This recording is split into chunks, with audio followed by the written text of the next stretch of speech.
নতুন ভিডিও পেতে Piu news TV subscribe করুন আর পাশের ঘন্টাটা বাজিয়ে দিন আপডেট নিউজ পেতে। আওয়ামী লীগের সাধারণ সম্পাদক ও সড়ক পরিবহন সেতুমন্ত্রী ওবায়দুল কাদের হঠাৎ অসুস্থ হয়ে বঙ্গবন্ধু শেখ মুজিব মেডিকেল বিশ্ববিদ্যালয় হাসপাতালে চিকিৎসাধীন রয়েছেন। ফজরের নামাজের পর হঠাৎ করে সেতুমন্ত্রী শ্বাস প্রশ্বাসের সমস্যা হচ্ছিল। এ সময় তার স্ত্রী ও দলীয় নেতারা তাকে দ্রুত বিএসএমএমইউতে আনেন। সেখানে তার এনজিওগ্রাম করা হয়। পরীক্ষায় তার হার্টের 3টি ব্লক ধরা পড়ে। পরে ওবায়দুল কাদেরকে হাসপাতালের হৃদরোগ বিভাগের সিসিইউতে পর্যবেক্ষণে রাখা হয়েছে। বিভাগীয় প্রধান অধ্যাপক সৈয়দ আলী আহসান বলেছেন, 72 ঘন্টা না গেলে তার শারীরিক অবস্থা সম্পর্কে কিছুই বলা যাবে না। দলের পক্ষ থেকে দেশবাসীর কাছে তার জন্য দোয়া চেয়েছেন উপদপ্তর সম্পাদক বিপ্লব বড়ুয়া।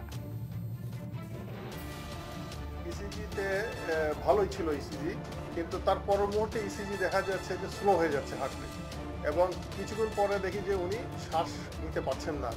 তার মানে ধরে দিলাম কার্ডিয়াক অ্যারেস্ট হয়ে গেছিল। ওনার অ্যাঞ্জিওগ্রাম করা হয়েছে, অ্যাঞ্জিওগ্রামে দেখা গেল 3টা নালী ব্লক, একটা নালী খুলে দিয়েছি। এখন মোটামুটি উনি স্টেবল আছে। স্টেবল থাকলেও বলা যাবে না যে স্টেবল, এটা যে কোনো মুহূর্তে আনস্টেবল হয়ে যেতে পারে এবং হয়ে যেতেও পারে। তো সেই জন্য এখন পরবর্তী চিন্তা করতেছি যে যদি কোনো ব্যবস্থা থাকে তাহলে ওনাকে বাইরের দিকে পাঠাই দিই। শুরুতেই ওনার অবস্থা খারাপ ছিল, বর্তমানে তিনি ভালো আছেন, স্টেবল আছেন। আমরা আমাদের দলের সবাইকে এবং দেশবাসীকে আমাদের দলের সাধারণ সম্পাদকের জন্য দোয়া চাই।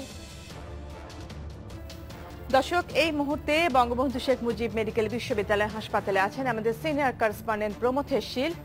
সরাসরি যাচ্ছি তার কাছে।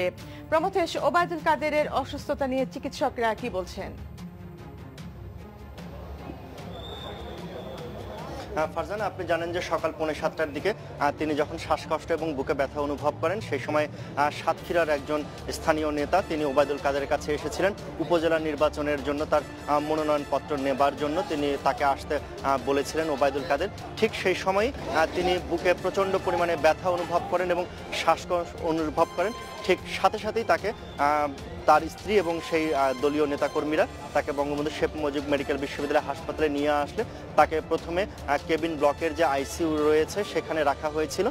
সেখানে চিকিৎসকরা কিছুক্ষণ পর্যবেক্ষণ করার পরে তারা বুঝতে পারেন যে তিনি একটি কার্ডিয়াক অ্যারেস্ট হয়েছে তার, এবং তারপরে তাকে আরও কিছু পরীক্ষা নিরীক্ষা করার জন্য হৃদরোগ বিভাগে নিয়ে আসা হয়। সেখানে নিয়ে আসার পরে এনজিওগ্রাম করার পরে দেখা যায় যে তার 3টি ব্লক ধরা পড়েছে, এবং চিকিৎসকরা তাৎক্ষণিকভাবে একটি ছোট অপারেশন করে একটি রিং বসিয়ে দিয়েছে।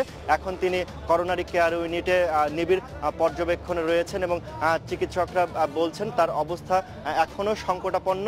তবে সকালবেলা যখন তিনি ভর্তি হয়েছিলেন সে সময়ের তুলনায় কিছুটা উন্নতি বলে তারা আমাদেরকে জানিয়েছেন। তবে আওয়ামী লীগের দলের পক্ষ থেকে আমরা যেটি জানতে পেরেছি, উনাকে এয়ার অ্যাম্বুলেন্সে করে সিঙ্গাপুরে আরও উন্নত চিকিৎসা নেবার জন্য তারা চেষ্টা করছেন, কথাবার্তা বলছেন।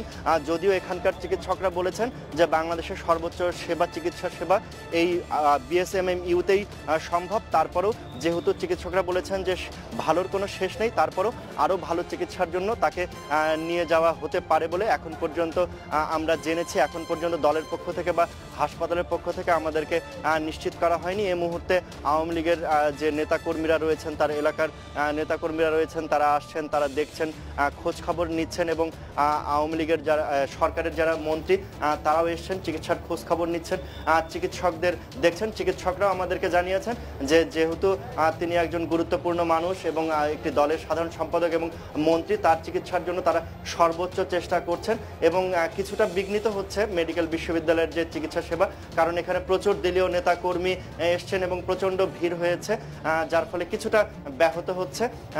এই ছিল ফারজানা আপাতত। ভিডিওটি ভালো লাগলে লাইক, কমেন্টস এবং শেয়ার করুন, আর এইরকম আরো আপডেট ভিডিও পেতে আমাদের পিউ নিউজ টিভি সাবস্ক্রাইব করুন। পিউ নিউজ টিভির সাথেই থাকুন। ভালো থাকবেন, সুস্থ থাকবেন। আল্লাহ হাফেজ, ধন্যবাদ।